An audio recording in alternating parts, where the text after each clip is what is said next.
Ariel ima sve, ili barem to tako izgleda. Njen otac je Triton, on je kralj mora i sva živa bića koja žive pod vodom povinuju se njemu. Sirenama je dao jednu zabranu, da ne smeju da izlaze na površinu mora i da nikako ne smeju da dođu u kontakt sa ljudima.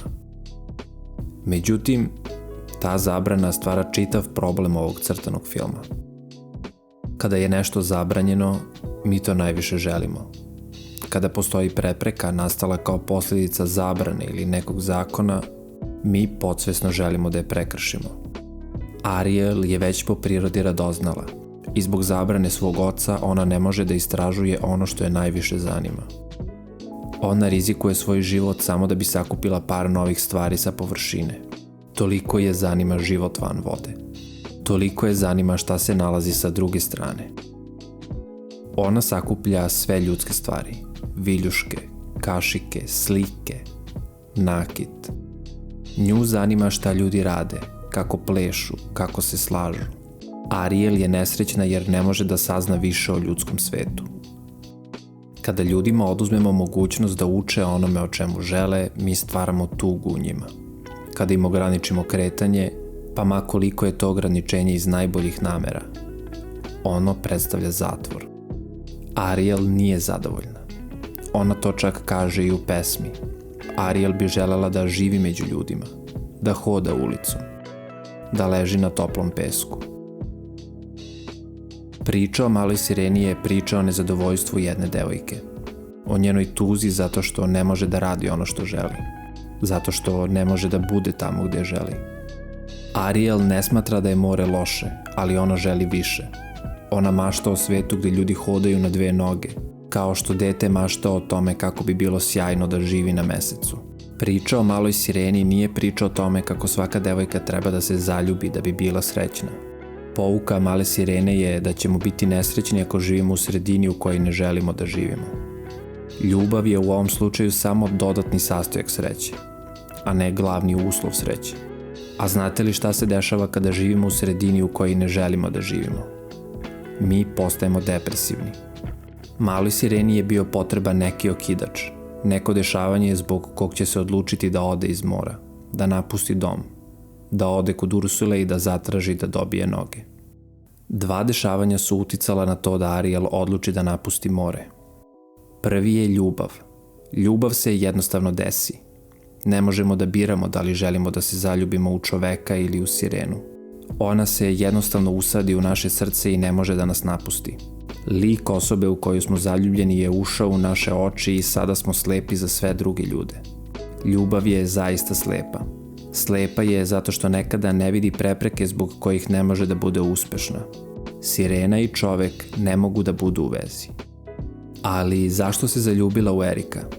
Da li se zaljubila zbog njegovog izgleda ili zbog njegovog karaktera i nečega što je rekao? Oh, she's out there somewhere. I just haven't found her yet. Well, perhaps you haven't been looking hard enough. Oh, believe me, Grim, when I find her, I'll know.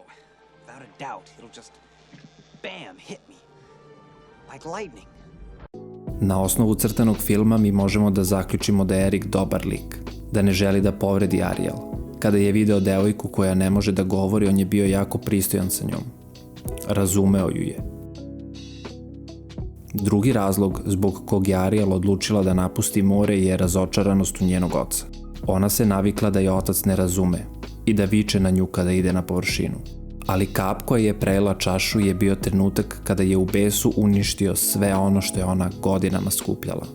Da se jedno od ta dva dešavanja nije desilo, možda Ariel nikada ne bi smogla dovoljno hrabrosti da napusti more. Ariel odlazi kod Ursule, daje joj svoj glas i potpisuje ugovor u kom piše da mora da poljubi princa u roku od 3 dana u zamenu za noge. Ako to ne uradi, Ariel će postati Ursulino vlasništvo. I zaista, nakon potpisa ona dobija noge. Kada se osvestila, Ariel je bila presrećna. Pogledala je svoje noge sa velikom radošću, jer je to ono što je ona oduvek želela. Sebastian je hteo da kaže Tritonu šta se desilo da bi spasio Ariel.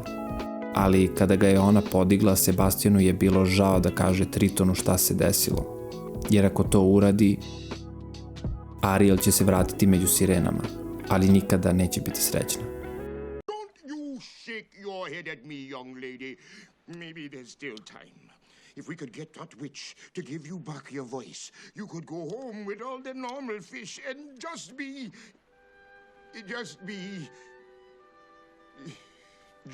be miserable for the rest of your life. All right. I'll try to help you find that prince. Da je otišao kod Tritona, Ariel bi iste sekunde bila bezbedna, ali nikada ne bi bila srećna. Zauvek bi patila jer je izgubila mogućnost da bude na kopnu. Zato Sebastijan odlučuje da pomogne Ariel. Taj mali rak odlučuje da rizikuje svoj život samo da bi Ariel bila srećna. Možda je on zapravo najveći heroj ove priče. Kada je dobila noge i sposobnost da živi van vode, Ariel je bila presrećna, iako još uvek nije naučila kako da hoda pomoću svojih nogu. Ariel je srećna ne samo zato što je pored Erika, već i zato što je na kopnu. Ona sada konačno može da sazna o svim onim stvarima o kojima je razmišljala. Može da vidi psa, konja, može da hoda, da trči, da koristi viljušku i lulu. Iako još uvek ne zna za šta se te stvari koriste. Ariel tek sada može da živi život punim plućima, bez stega i okova. Može da pleše. Kao sirena nikada nije mogla da pleše svojim perajem kao što to ljudi rade pomoću svojih nogu. Kada je prve večeri zaspala, ona je zaspala srećna. Ima li nečeg lepšeg nego kada nas umori ono o čemu smo maštali i na kraju doživeli? Hvala vam što ste odgledali ovaj video do kraja. Vidimo se u narednom klipu.